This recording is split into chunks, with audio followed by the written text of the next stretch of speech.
형제들이여, 이제 내가 여러분에게 전한 복음을 되새겨 드리려고 합니다. 여러분은 이 복음을 전해받았고 또한 그 안에 서 있습니다. 만일 여러분이 내가 여러분에게 전한 그 말씀을 굳게 잡고 헛되이 믿지 않았다면 여러분은 그 복음으로 구원을 받습니다. 내가 전해받은 가장 중요한 것을 여러분에게 전했습니다.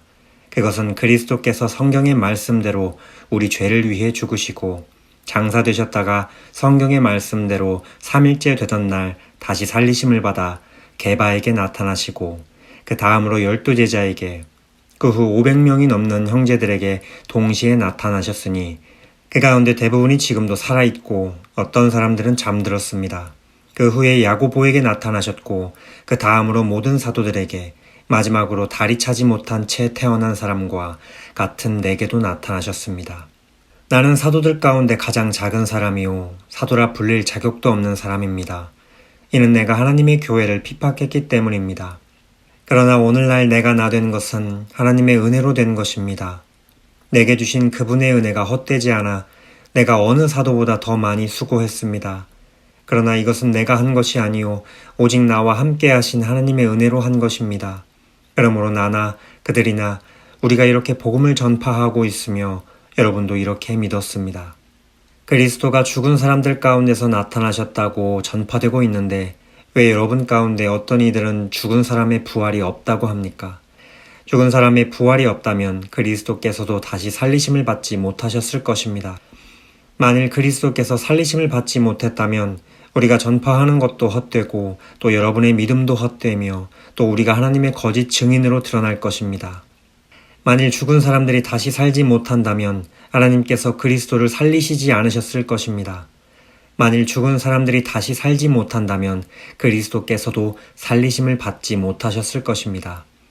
만일 그리스도께서 살리심을 받지 못하셨다면 여러분의 믿음도 헛되고 여러분은 여전히 자신의 죄 가운데 있고 그리스도 안에서 잠든 사람들도 멸망했을 것입니다.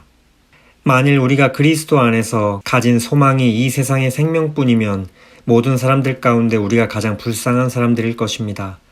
그러나 이제 그리스도께서 죽은 사람들 가운데서 다시 살아나셔서 잠자는 사람들의 첫 열매가 되셨습니다.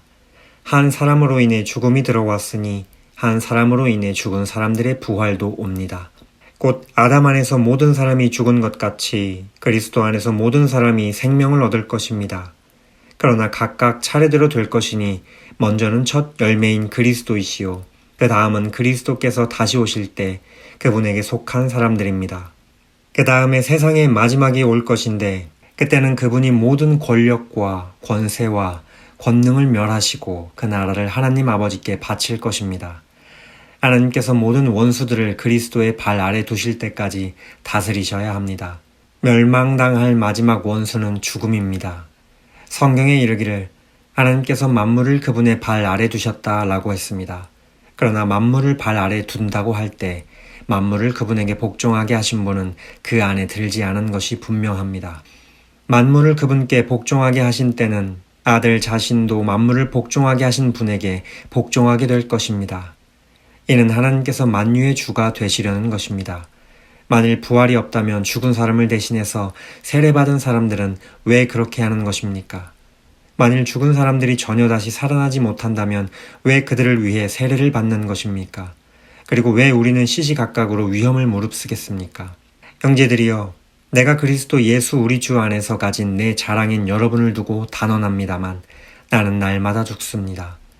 만일 내가 에베소에서 인간적인 동기로 맹수들과 싸웠다면 내게 무슨 유익이 있겠습니까?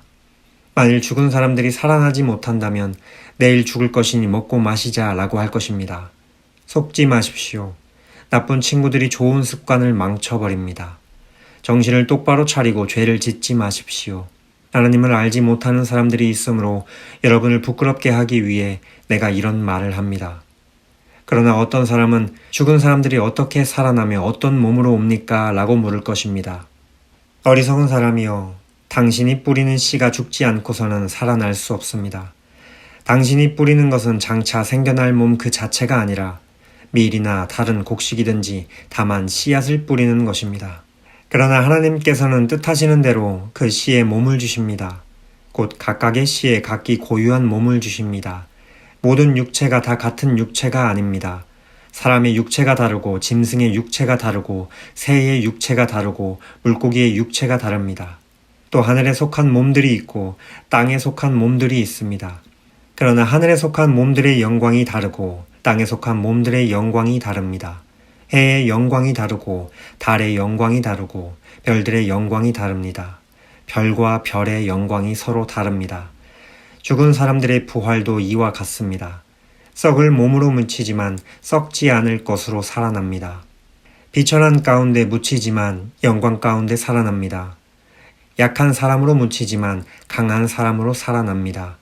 자연의 몸으로 묻히지만 영적인 몸으로 살아납니다. 자연의 몸이 있다면 영적인 몸도 있습니다. 기록되기를 첫사람 아담은 생명이 있는 영이 됐다 라고 한 것처럼 마지막 아담은 생명을 주는 영이 됐습니다. 그러나 신령한 것이 먼저가 아니라 자연에 속한 것이 먼저이며 그 다음이 신령한 것입니다. 첫사람은 땅에서 났으므로 흙에 속한 사람이나 둘째 사람은 하늘에서 왔습니다.